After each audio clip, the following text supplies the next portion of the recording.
We've already examined the letter, read through piles of documents. There's really only one we haven't committed once over. The mansion. Of course, Zach may not be the kind to push, but that doesn't mean he agrees with everything that comes out of my mouth. It's his way of keeping me steady on my feet throughout the years. Hold on, didn't you tell me not to go in there? Whatever happened to stay away from Luke Wright? You're an unarmed civilian, Zach. And so? So, I want you to stay here and keep yourself safe. I probably won't take too long, but I don't know what might happen. I'm not even sure if I'll find something in there.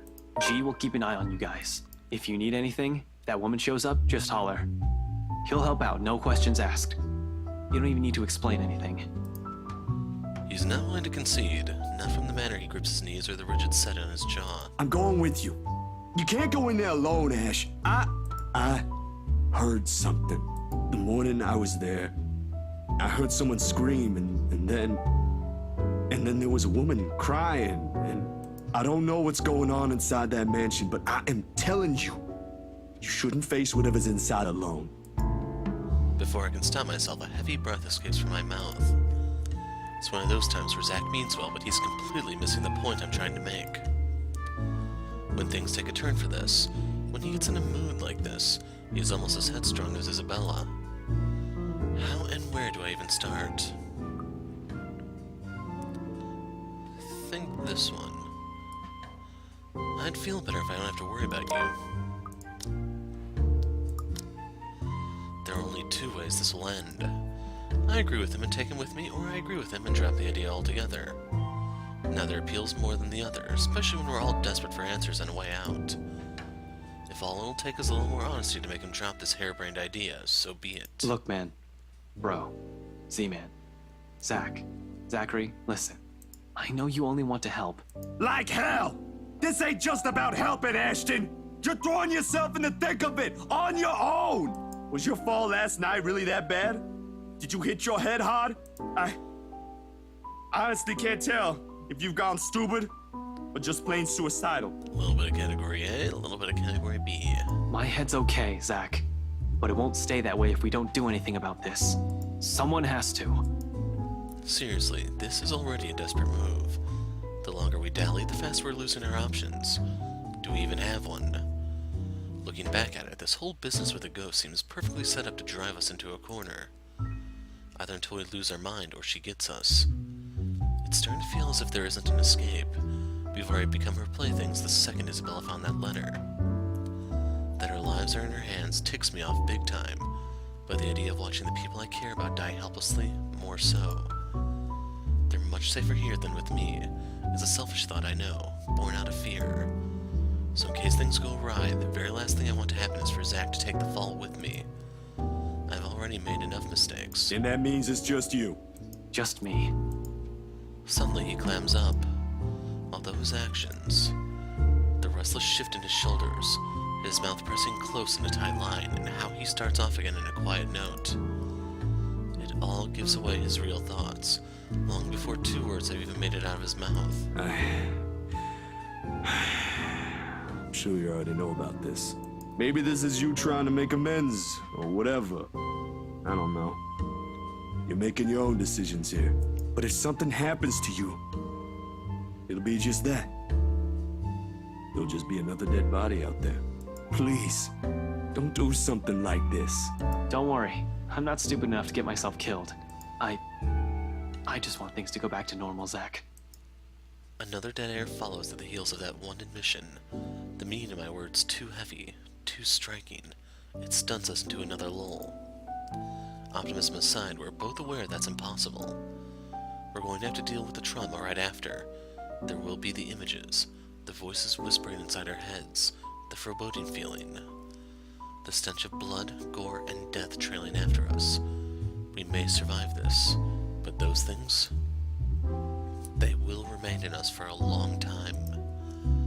One does not survive something like this without it leaving something in you. Just the mere thought of what might come right after makes me dread it. What this has changed in all of us. But I suppose that outcome is more acceptable, the lesser of two evils. 3 hours. My head snaps up and I turn to him puzzled. He's staring at his hands with a thoughtful expression, brows furrowed in deep concentration. Like He's trying to choose the right words to convey what he's about to say. 3 hours? For what? That's more than enough time to go there, to check things, like you said, and travel back here. If you don't show up here beyond that, I'm going after you. From his tone, it sounds almost like a warning. I'm not sure it's his intention. But hearing something like that from a person like Zach, I can't help but chuckle and throw in a jibe, despite how dire things are. Just like the old times. Make that 4. What? You said you're just gonna check things. Why would you even need that long? Speed limit? I'm a ranked law enforcement officer, Zach. I'm supposed to set an example. I so wanna punch you right now. Of course, Zach never carries it out. In light moments like this, it's just how he is. How we are. Unfortunately, G chooses the next moment to show up. He slams the flat of his palm on the counter, shooting us both a stern look. Although his tone's nothing short of jovial, the disapproval's clear in it. He obviously misunderstands the situation. Boys, summer's nice and all. I used to watch these bloody god-awful afternoon serials with one of my brothers many, many years ago. But listen, I am not having one in my pub, all right? You two want to fight? Go out. A pregnant pause. Then, without any preamble, Zach and I are both snickering and G's glower melts into confusion. When we both show no signs of stopping, he simply shakes his head and turns away. I'd like to think it's better this way. Better that we part on light terms so Zach won't have to see every little insecurity, every little doubt in me right now. He's seen enough. The last thing I want him to glimpse is another display of weakness. Not when he still stares at me with the same unerring confidence in his eyes. When our mirth dies down, before anything can be said further, before I change my mind, I step away from them, giving Zach's shoulder a few quick pats, mumbling a lame excuse about taking another short nap under my breath, altogether burying the stray thought that flashes fleetingly in my head. Zach has seen me at my lowest plenty of times. Why does all of it matter now?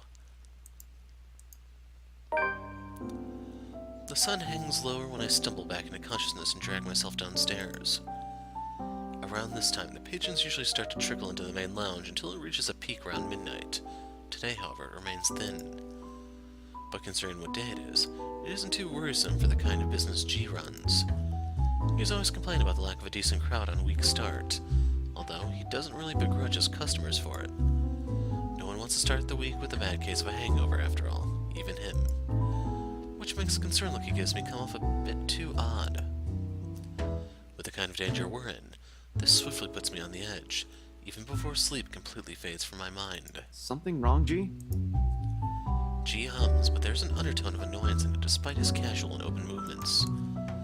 And only after he finishes wiping a tumbler and carefully sets it face down on the table does he give me an answer. The way he stares back at me honestly makes me squirm. Feels like I'm being stared down by my primary school teacher for sleeping in class again. Nothing much. Monday's still a slow day for this place. But you might want to check on your friends, kids. Looks like one of them woke up on the wrong side of the bed while you were out. Another question forms in my head along with a small, confused frown. Though before a single syllable slips past my mouth, Rebecca's irate voice rings out from some part of the main lounge. Of course it'd be Rebecca.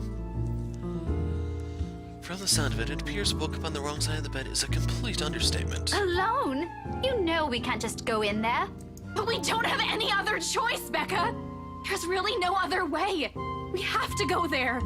If you'll just... Isabella, no. That doesn't sound too comforting. Once Rebecca assumes that kind of tone in an argument with Isabella, it usually ends with one of them walking out or both giving the other the silent treatment. It lasts for about a week at most if it's really bad, which really isn't what we need right now. I've hoped the bad blood from this morning will simply blow over, after all of us has gotten a decent rest. I should have expected things won't be the same with them as it is with Zach and I. Turns out sleep isn't just what some of us need. Even G appears to understand it. In spite of his efforts to look as unconcerned as possible, there's a tense set on his shoulders. A nervous edge lingers in his eyes, as it occasionally flickers over where Rebecca and Isabella's voices are coming from. He doesn't want to deal with this, especially at the start of another busy week. Neither do I. Things have worked out well between them before without Zach or I meddling. But but the imploring gaze G directs at me leaves me with no other choice. It almost feels like he's guilting me into doing something about it. I hate that it's working. You know how I run this pub, kid. No fist fights, no cat fights, only good booze, bad puns, and off-key singing. You can drop the last two, buddy. Go fix it before it blows up in your faces. I'd hate to throw two girls out of this place over a petty argument. It's probably not as petty if Rebecca's already shouting like that, but I give him a nod nevertheless. Sorry about this, G. He hums something under his breath for an answer and waves me off, turning away and returning to his work without another word. Even with the lack of a sizable crowd, he likes to keep busy. We're the same in that regard. Can't remain still, always has to stay moving, doing something, thinking, whatever keeps the brain at work.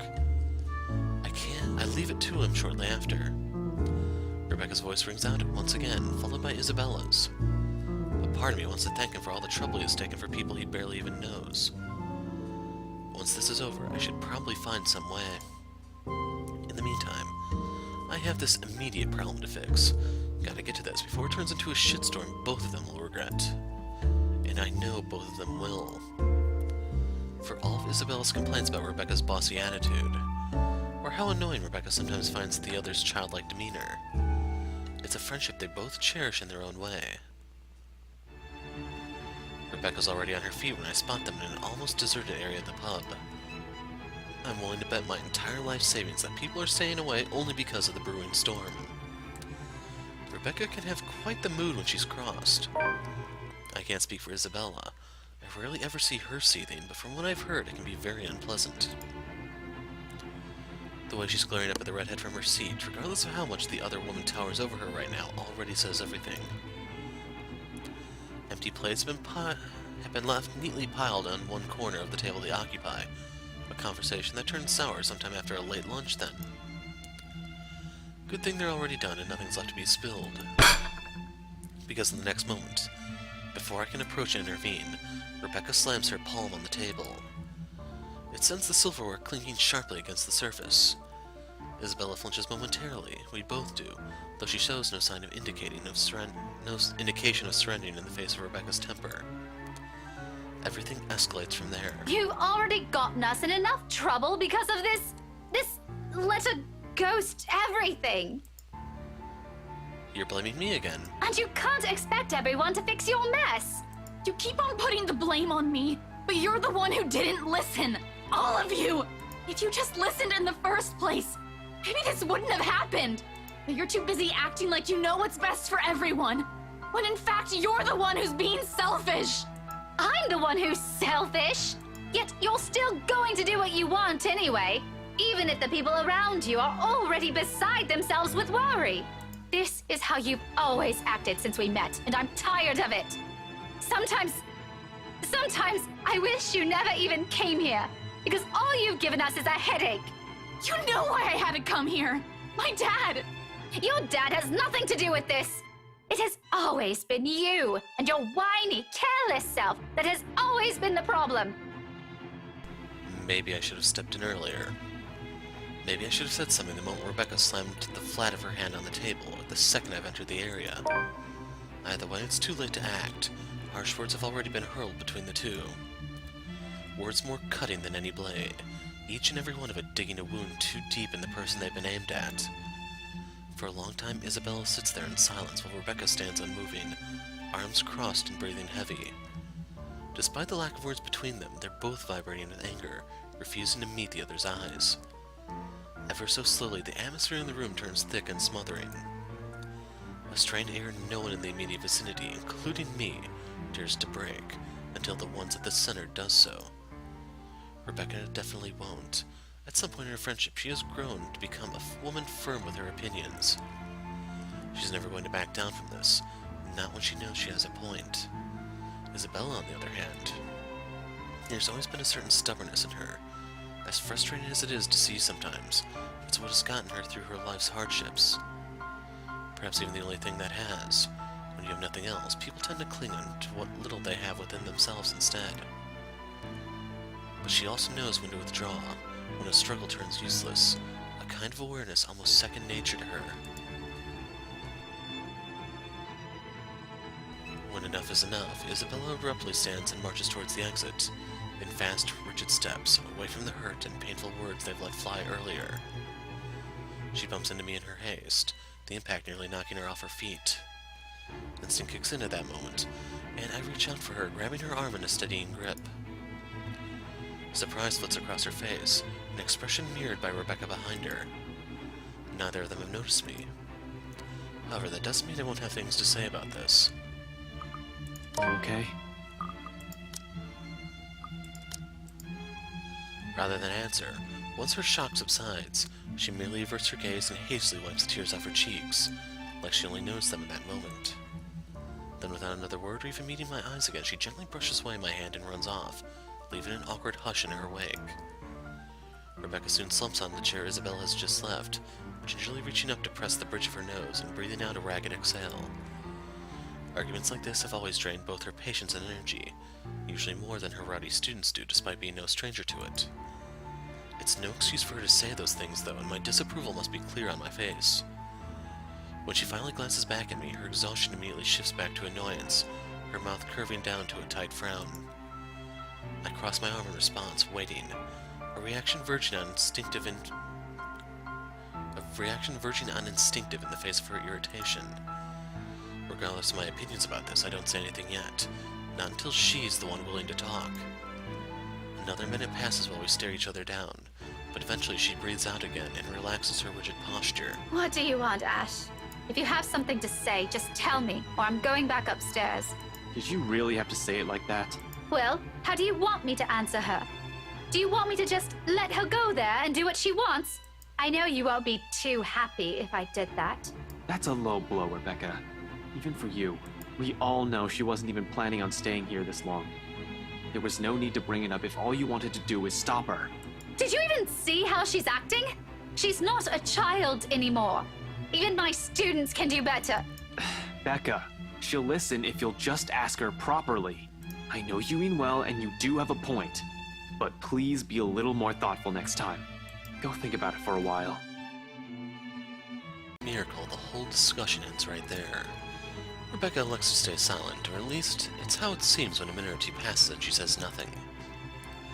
A rare occurrence when she almost always has something on her mind. Only an uneasy atmosphere hangs in the air when I finally decide to remove myself from the room. She doesn't stop me.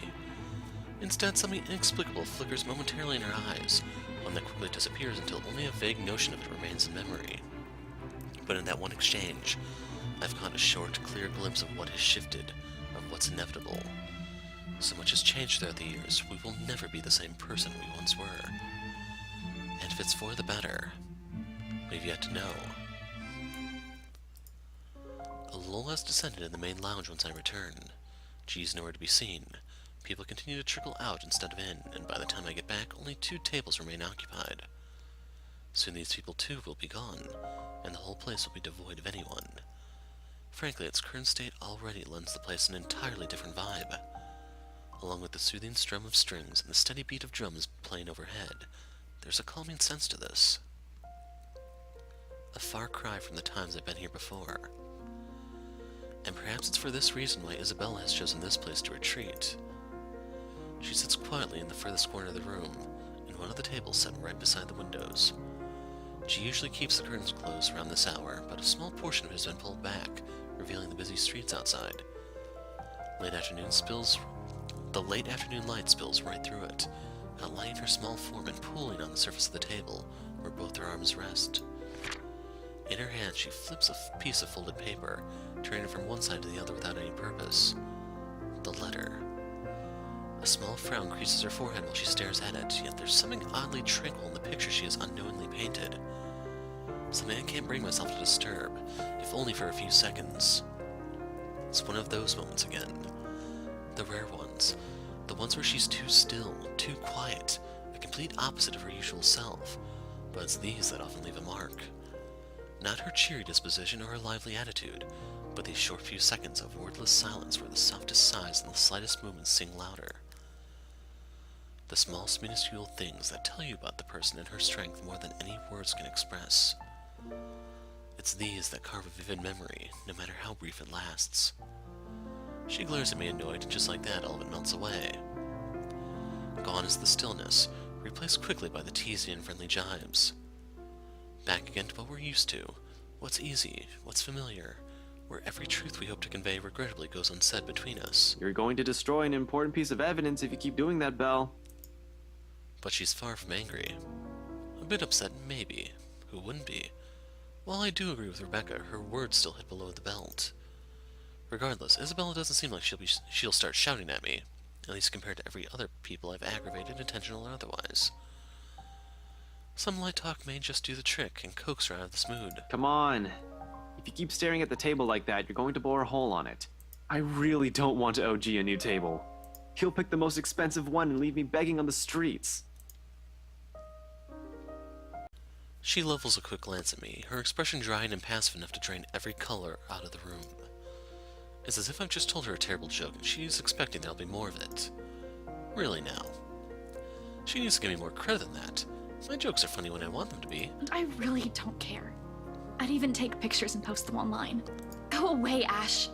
I don't want to talk right now. Yet it sounds half-hearted at best.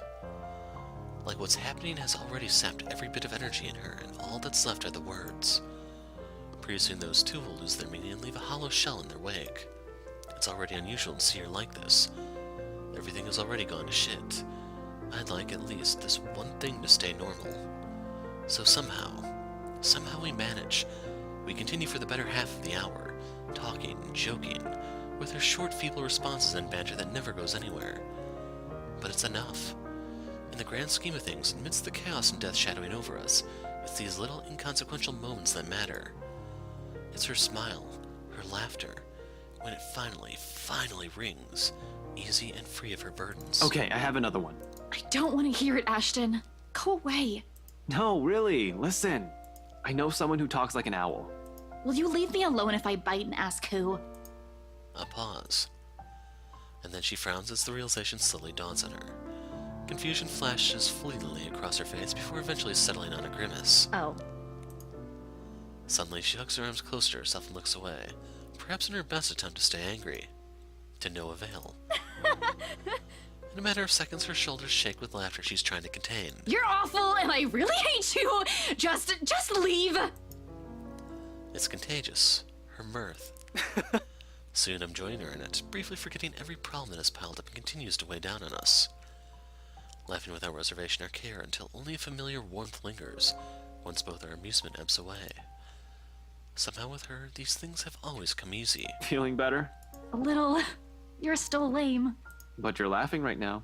Only because your humor is terrible. Right. Keep telling yourself that. I know it's funny. And you know what? If you've kept frowning like that, your face might have cracked. That would have been really messy and ugly. If glares can kill? With the one she sends my way, I'll probably be dead by now. Seeing it directed my way, it takes only a few quick seconds for me to realize how she might have also taken my statement. How wrong and rude it might have sounded in her ears, however unintentional it is. I've never been good with words, but that's never an acceptable excuse, is it? Suddenly, taking the brunt of her anger seems less complicated than correcting or explaining myself. Nevertheless, I try. What? God, crap. Damn it, that was so not what I meant. I was just saying you look better when you're smiling. Her glare doesn't even wane. In fact, I think it intensified like the brewing storm. In the face of it, under the sharpness of her stare and her annoyance, I do what any person with a good sense of self-preservation does. Keep my mouth shut and shift my attention elsewhere. The crowd outside looks very interesting today. Maybe I should... Thanks, Ash. She utters all of it in a voice too small, too quiet. But when I turn to her, only those words, her gratitude, resonate throughout the whole room. Not the soft clinking of silverware somewhere, nor the last strains of music fading into silence above us. Instead, it's the meaning behind her gaze, as she holds mine that lingers. Steady, unflinching, and open, in the same way she looked at me all those years ago with bright eyes and an expression softening into a tender smile. I didn't understand it then. How easy it is for her to wear her heart on her sleeve. How she never shies away from expressing herself, even among people she barely knows. How she can go through everything without losing herself. Now it's among the hundreds, the thousands that hang unspoken between us. Trivial little things with worth still too big to put into words. either because it's too early, or because there's never really a proper time. For now, though, this'll do. Until the moment itself dwindles. Until reality pulls us back in, remind us of the things we've set aside in its favor. Isabella, about what happened with Rebecca earlier. I should probably apologize to Becca. I know she only means well. And I said some really bad things. The corners of her mouth quirks up, almost as if she's too ashamed of the things she said. Don't worry, she can be pretty stubborn, but she'll listen. Especially to you. You think? You're one of the few people she likes. She won't stay angry for long, I can vouch for it. She has a point, though. Isabella freezes. In an instant, the pleasant air around us dissipates. She shifts her attention back to her hands again, both clenched so tightly that her knuckles visibly pale. I know, Ash. I just thought we'd find something in there. That if I go back, we'll get the answers we need. I found the letter there, so maybe, right? It's not that I don't agree with her. Hell, I've been considering the same thing. It's the only lead we have, after all. But Rebecca also has a point I will always agree with, no matter how desperate I am. It's not going to be a simple walk in the park. Who knows what we might find in there? If she comes with me, I won't be able to guarantee her safety. She'll be in even greater danger. Hence, alone. Exactly as I've told Zach. If there's a need to go back to that accursed place, I'm doing it on my own. Whether or not the rest of them agree with the plan is inconsequential. Their well-being is my top priority, and I'm not just about to drag them in there with me. So I tell her as much, despite the determination and desperation in her eyes. Anything to keep her safe. Let's do it. I can't let you do that. I can't let you do that, Belle. So that gave her the final boost. So I'm kind of curious who takes precedence over the two of them. Ash, the people living in that place now. They were with me during the open house. They have to know. They're in as much trouble as we are. I know, but it's risky. It's dangerous. We don't know what you might find in there. Or if you'll even find anything. What if you see her again? What if she goes after you? What are you going to do? For all we know, it might be a dead end. It's not worth it. To put yourself in harm's way like that. She offers no response, not even a form of resistance. No further argument like I've come to expect from her. Uncharacteristic. Just a silence that stretches far too thin until the air in the room grows heavy. In front of her, her hand stay curls up, like it's holding on to everything she wishes to say but can't. I'd like to think that, yes, to some extent she understands. Even if she does not entirely agree with me, the dilemma's clear in her. Otherwise, her skull wouldn't have a deeper set to it, her lips won't be pressed into a thin line, or her hand would no longer be balled into fists. She would have pushed that argument. If she doesn't, and I know she has no lack of things to say. Instead, she simply offers a nod, an acquiesce, and in a moment of boldness, perhaps insolence, I reach out for her, taking her clenched fists in mine and drawing them closer to me.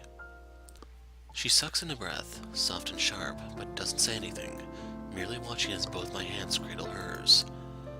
Cautious, mindful, as if it's the most precious thing I've held. Then again, maybe it is. Along with everything I've yet to convey. Stop that. Surprisingly, although the gesture has startled her, she yields, allows a touch that is far too familiar and more than what I'm willing to give. You're going to hurt yourself if you keep doing that. Gently, I unfurl her fingers, flattening out each digit against my palms. Her nails have already created small dents on her skin from how tightly she has held it close. A little more and she would have drawn blood. Deep as it is, smoothing a thumb over the tiny marks does nothing.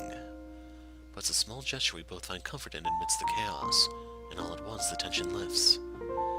Her expression softens, the lines of her shoulders ease, and it is only after her lips curve up in a faint smile that I let go. Giving her hand one last squeeze before returning it to her. Part of me wants to tell her, admit that it's exactly what I'm planning tonight.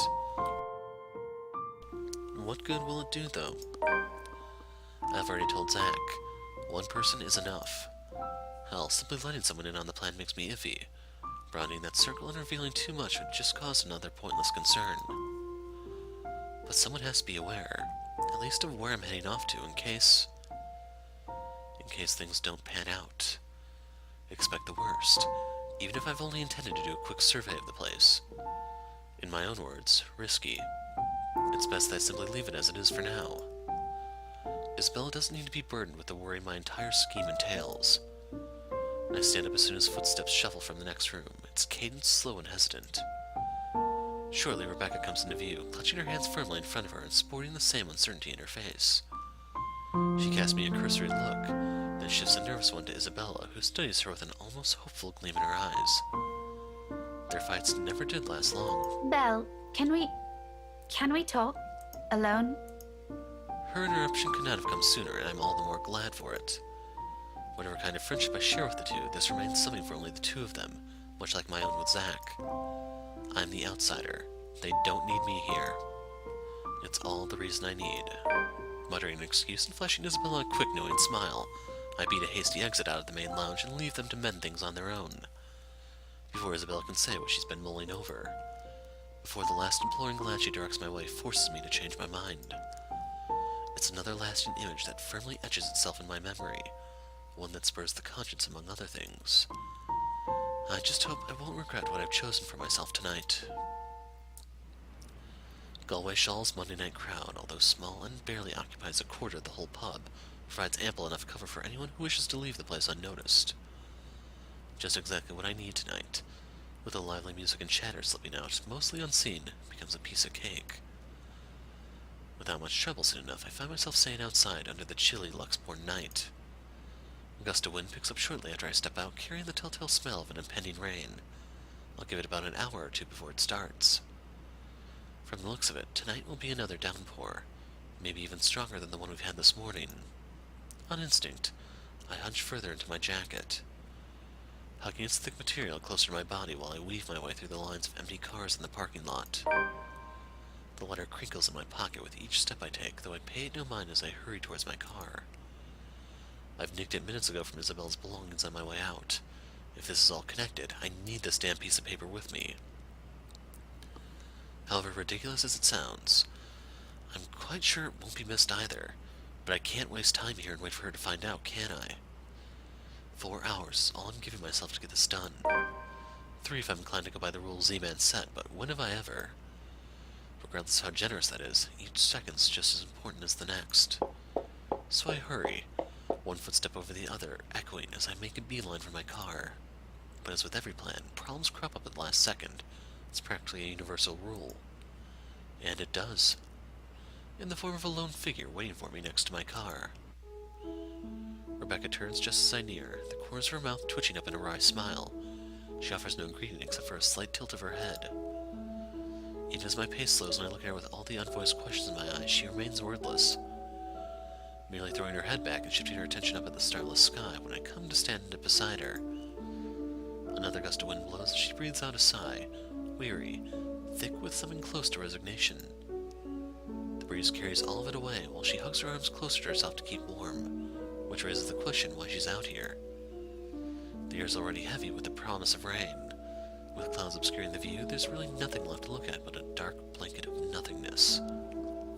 Still, she stands here as if she's intently waiting for everything to fall.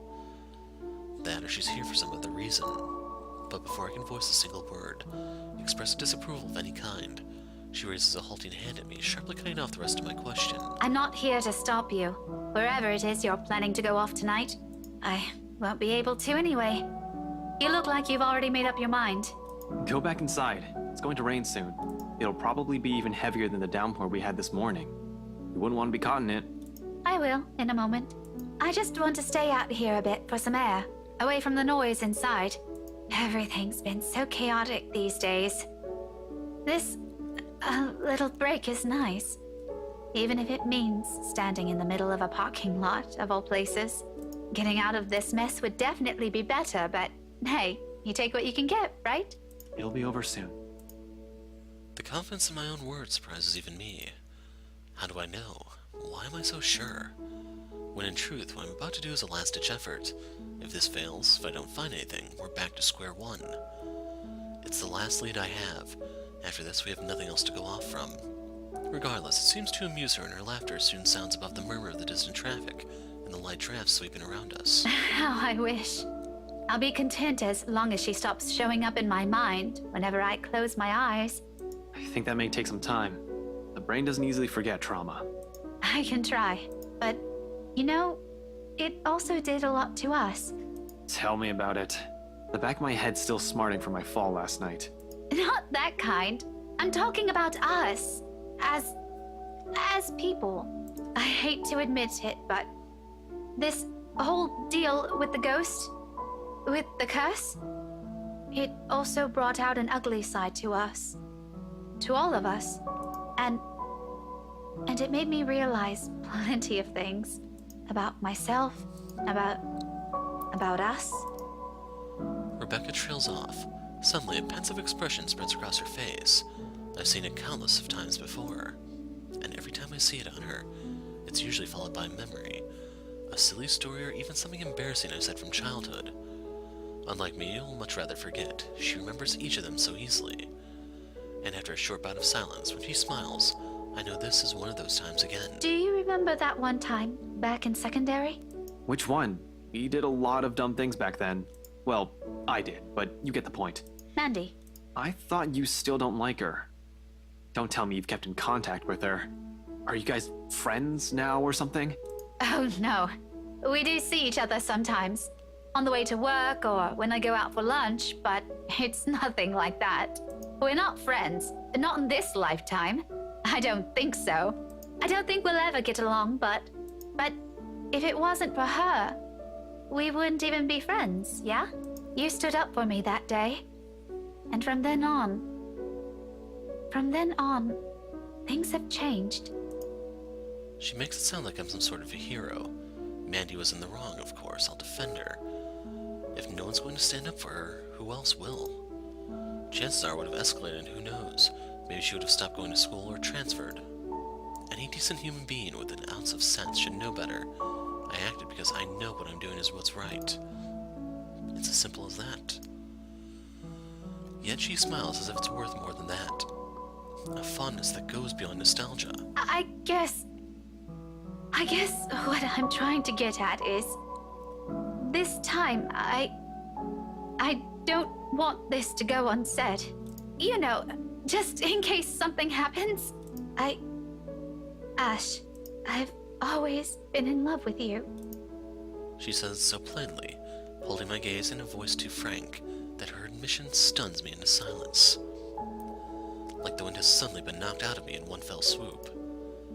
No words will form. Not even a single coherent thought as the meaning of her words bear down on me. Nevertheless, she continues, desperate to express everything she has kept to herself all these years. This is what the fondness is. Why, for her it weighs heavier than any of my feelings of nostalgia can carry. Since that time in secondary, since I made that promise to never leave, I've always truly loved you. Afterwards, there's relief. A weight suddenly being lifted from her shoulders after so long.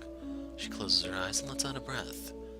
When she looks back to me, though, there's nothing but hope in them. Eyes that are searching for an answer. Facing the sincerity behind her words, I find myself grasping, scrambling for the words. Because as much as this pains me to admit, I simply can't give her the same affections she's asking from me. We might have spent so many years alongside each other. Hell, we practically grew up together. But that never automatically means I'll ever hold feelings. I'll ever hold for her feelings that go beyond the boundaries of friendship. I do appreciate her presence in my life. I'm more than glad she's stuck with me even through the toughest moments. Even when she finds me difficult or aggravating. However, it's really all there is to it. She's a close, important friend to me, but nothing more. Rebecca, I draw in a breath, ragged, unsure. Uncertain how and which words to put together so it'll hurt her less, so the wounds they might leave won't be as deep or scar. Though before I can even string two phrases together, she lifts a hand to my mouth and silences me. A smile's on her face, kinder than every single one I've seen from her so far. It's nice to see it on her. It suits her more than the glares of the frowns. But at the same time, it only serves to baffle me. You don't have to answer me. Yeah, but you should... I should... No, I mean, you don't need to. Okay, now I'm really confused. One moment you're saying you've been in love with me since secondary, now you're telling me to shut up? If you want to interpret it like that, all right. No, really. Some explanation would be nice, Becca. Because a lot of things are going on right now, and I'm afraid I can't catch up. Especially with this curveball you just threw. It means what it means, Ashton. You don't need to answer me. I don't really need to hear it anymore. It's not that I don't want to. Believe me, if I were the same person I was before this whole thing happened to us, I'd be elated. Excited even. But, like I said, I also realized some things. Understood myself more. Ash, I did love you. Ever since we were kids, all those times you defended me from bullies. I don't think that's going to change anytime soon. Even after this. Change of heart unlocked. But at the end of the day, once you take a closer look at everything, it also turned me into a really selfish person. When you think about it, maybe the Ashton I loved isn't the one standing in front of me right now. Maybe all this time, I'm still clinging on to that aloof kid I met 17 years ago. I didn't even consider that you have a mind of your own. That one day, it won't just be the two of us. That you'll find someone else and it won't be me. I'm sorry, Becca. I'm not even sure what I'm apologizing for. That I can't return her feelings? Or because I'm somehow holding myself responsible for this, even if up until now I have no idea how she felt. Regardless, she continues to smile through all of it. It's not your fault. Don't say that. I'm the one who should apologize. Since I suddenly sprung this up on you when you have other things to do, I just thought I should let you know. So I can finally let this whole thing go. One question though. Are you going to tell her? Tell what to who? I pause, frowning. A brief moment of doubt while I try to figure out what she's talking about all of a sudden. When it finally sinks in, though, my bewilderment hastily gives way to utter embarrassment. Oh, shit. Heat abruptly crawls up my face, no matter my efforts to keep it down. In the end, I can only look away from her, afraid of what else she'll see in it. Did you really think no one would notice? Was it that obvious? It was surprisingly easy to tell, but that was probably because I've known you longer than anyone. Fuck, who else knows? I think Zach suspects. Shit. You're embarrassingly lame when you're trying too hard. It's almost painful to watch. Don't worry.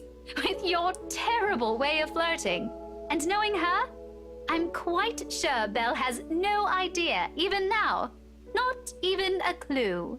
Harsh, Rebecca. Really harsh. I could use a vote of confidence, you know. She laughs, loud, the kind that's free of any burden, ringing above the wind slowly picking up as the storm clouds approach. With it, however, the awkward atmosphere lifts at last. There's only that camaraderie we've shared since meeting in that classroom 17 years ago. I'm serious, though. Tell her. And if you ever make her cry, I'll hit you with every damn history book I have on my shelf. Clear? Noted, ma'am. Anyway, thanks for hearing me out. I won't keep you long. I know you have things to do. Just promise me you'll be careful, all right? She doesn't wait for an answer. Instead, she gives me a push with a force only heavy enough to throw me off balance. Caught unawares by the gesture for a few moments, I fight for purchase against my car's trunk, bracing my hand on its smooth surface. When I look up with a string of reprimands ready at the tip of my tongue, Rebecca's already halfway through the parking lot. There's a small skip in her steps while the breeze carries the light tune she's whistling. On a whim, I let its notes be the last thing I commit to memory before slipping inside my car and driving off. Sounds like a new beginning more than anything. Another reason to be optimistic.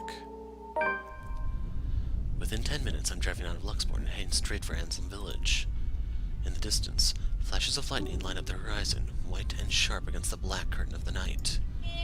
Thunder threatens with a rumble, seconds later echoing long across the sky. And with one last roar, the skies open in earnest. So we're going to pick up here next time for the conclusion of Ash's chapter. This, I think, is the shortest video I've done to date. But the thing is, as you may have noticed, Labor Day caused everything to get screwed up majorly. So I'm hoping with this I'll be able to actually get back on the right track. I plan on recording more of these for the weekend so I have buffer, and the other thing is Tokyo Dark came out today.